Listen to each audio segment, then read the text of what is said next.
సమంతకు కొండా సురేఖ క్షమాపణలు చెప్పారు. కేటీఆర్పై విమర్శలు చేసే క్రమంలో టాలీవుడ్ ఇండస్ట్రీపై అలాగే నటి సమంత వ్యక్తిగత విషయాల గురించి సంచలన ఆరోపణలు చేశారు.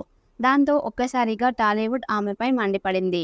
సినిమా ఇండస్ట్రీని, సినిమా వాళ్ళ వ్యక్తిగత జీవితాలను రాజకీయాల్లోకి లాగొద్దని ఫైర్ అవుతున్నారు. తాజాగా దీనిపై కొండా సురేఖ విచారణ ఇచ్చారు. తాజాగా ఆమె మీడియాతో మాట్లాడుతూ కేటీఆర్ నన్ను రెచ్చగొట్టేలా మాట్లాడారు. ఆ ఆవేదనతో విమర్శలు చేశా అని మంత్రి కొండా సురేఖ అన్నారు. అలాగే నేను చేసిన వ్యాఖ్యలపై తీవ్రంగా బాధపడ్డా. అందుకే ఆ వ్యాఖ్యలను వెనక్కి తీసుకున్నా. కేటీఆర్ విషయంలో వెనక్కి తగ్గలేదు అని కొండా సురేఖ అన్నారు. అలాగే పరువు నష్ట దావా వేస్తే న్యాయపరంగా ఎదుర్కొంటా. అదే విధంగా అనుకోకుండా ఒక కుటుంబంపై నోరు జారాను అని చెప్పుకొచ్చారు కొండా సురేఖ. అలాగే నాకు జరిగిన అవమానం వేరొకరికి జరగకూడదని నా వ్యాఖ్యలను వెనక్కి తీసుకున్నానని తెలంగాణ మంత్రి కొండా సురేఖ అన్నారు. గురువారం మీడియాతో మాట్లాడుతూ సమంత విడాకుల విషయంలో నేను చేసిన కామెంట్స్ ఉపసంహరించుకుంటున్నట్లు రీట్వీట్ చేశా. కానీ కేటీఆర్ విషయంలో తగ్గేదే లేదు అని స్పష్టం చేశారు. కాగా నాగ చైతన్య, సమంత కేటీఆర్ వల్లే విడాకులు తీసుకున్నారని నిన్న కొండా సురేఖ సంచలన ఆరోపణలు చేసిన విషయం తెలిసింది.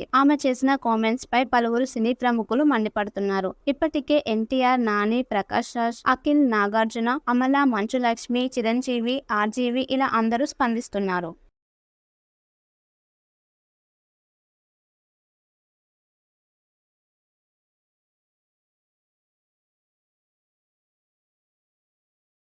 సమంతకు కొండా సురేఖ క్షమాపణలు చెప్పారు. కేటీఆర్పై విమర్శలు చేసే క్రమంలో టాలీవుడ్ ఇండస్ట్రీపై అలాగే నటి సమంత వ్యక్తిగత విషయాల గురించి సంచలన ఆరోపణలు చేశారు.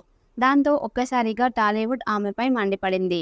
సినిమా ఇండస్ట్రీని, సినిమా వాళ్ళ వ్యక్తిగత జీవితాలను రాజకీయాల్లోకి లాగొద్దని ఫైర్ అవుతున్నారు. తాజాగా దీనిపై కొండా సురేఖ విచారణ ఇచ్చారు. తాజాగా ఆమె మీడియాతో మాట్లాడుతూ కేటీఆర్ నన్ను రెచ్చగొట్టేలా మాట్లాడారు. ఆ ఆవేదనతో విమర్శలు చేశా అని మంత్రి కొండా సురేఖ అన్నారు. అలాగే నేను చేసిన వ్యాఖ్యలపై తీవ్రంగా బాధపడ్డా. అందుకే ఆ వ్యాఖ్యలను వెనక్కి తీసుకున్నా. కేటీఆర్ విషయంలో వెనక్కి తగ్గలేదు అని కొండా సురేఖ అన్నారు. అలాగే పరువు నష్ట దావా వేస్తే న్యాయపరంగా ఎదుర్కొంటా. అదే విధంగా అనుకోకుండా ఒక కుటుంబంపై నోరు జారాను అని చెప్పుకొచ్చారు కొండా సురేఖ. అలాగే నాకు జరిగిన అవమానం వేరొకరికి జరగకూడదని నా వ్యాఖ్యలను వెనక్కి తీసుకున్నానని తెలంగాణ మంత్రి కొండా సురేఖ అన్నారు. గురువారం మీడియాతో మాట్లాడుతూ సమంత విడాకుల విషయంలో నేను చేసిన కామెంట్స్ ఉపసంహరించుకుంటున్నట్లు రీట్వీట్ చేశా. కానీ కేటీఆర్ విషయంలో తగ్గేదే లేదు అని స్పష్టం చేశారు. కాగా నాగ చైతన్య, సమంత కేటీఆర్ వల్లే విడాకులు తీసుకున్నారని నిన్న కొండా సురేఖ సంచలన ఆరోపణలు చేసిన విషయం తెలిసింది. ఆమె చేసిన కామెంట్స్ పై పలువురు సినీ ప్రముఖులు మండిపడుతున్నారు. ఇప్పటికే ఎన్టీఆర్, నాని, ప్రకాష్ రాజ్, అఖిల్, నాగార్జున, అమల, మంచు లక్ష్మి, చిరంజీవి,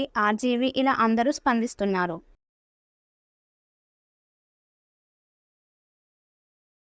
సమంతకు కొండా సురేఖ క్షమాపణలు చెప్పారు. కేటీఆర్పై విమర్శలు చేసే క్రమంలో టాలీవుడ్ ఇండస్ట్రీపై అలాగే నటి సమంత వ్యక్తిగత విషయాల గురించి సంచలన ఆరోపణలు చేశారు.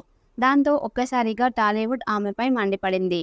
సినిమా ఇండస్ట్రీని, సినిమా వాళ్ళ వ్యక్తిగత జీవితాలను రాజకీయాల్లోకి లాగొద్దని ఫైర్ అవుతున్నారు. తాజాగా దీనిపై కొండా సురేఖ విచారణ ఇచ్చారు. తాజాగా ఆమె మీడియాతో మాట్లాడుతూ కేటీఆర్ నన్ను రెచ్చగొట్టేలా మాట్లాడారు. ఆ ఆవేదనతో విమర్శలు చేశా అని మంత్రి కొండా సురేఖ అన్నారు. అలాగే నేను చేసిన వ్యాఖ్యలపై తీవ్రంగా బాధపడ్డా. అందుకే ఆ వ్యాఖ్యలను వెనక్కి తీసుకున్నా. కేటీఆర్ విషయంలో వెనక్కి తగ్గలేదు అని కొండా సురేఖ అన్నారు. అలాగే పరువు నష్ట దావా వేస్తే న్యాయపరంగా ఎదుర్కొంటా. అదే విధంగా అనుకోకుండా ఒక కుటుంబంపై నోరు జారాను అని చెప్పుకొచ్చారు కొండా సురేఖ. అలాగే నాకు జరిగిన అవమానం వేరొకరికి జరగకూడదని నా వ్యాఖ్యలను వెనక్కి తీసుకున్నానని తెలంగాణ మంత్రి కొండా సురేఖ అన్నారు. గురువారం మీడియాతో మాట్లాడుతూ సమంత విడాకుల విషయంలో నేను చేసిన కామెంట్స్ ఉపసంహరించుకుంటున్నట్లు రీట్వీట్ చేశా. కానీ కేటీఆర్ విషయంలో తగ్గేదే లేదు అని స్పష్టం చేశారు. కాగా నాగ చైతన్య, సమంత కేటీఆర్ వల్లే విడాకులు తీసుకున్నారని నిన్న కొండా సురేఖ సంచలన ఆరోపణలు చేసిన విషయం తెలిసింది. ఆమె చేసిన కామెంట్స్ పై పలువురు సినీ ప్రముఖులు మండిపడుతున్నారు. ఇప్పటికే ఎన్టీఆర్, నాని, ప్రకాష్ రాజ్, అఖిల్, నాగార్జున, అమల, మంచు లక్ష్మి, చిరంజీవి, ఆర్జీవి ఇలా అందరూ స్పందిస్తున్నారు.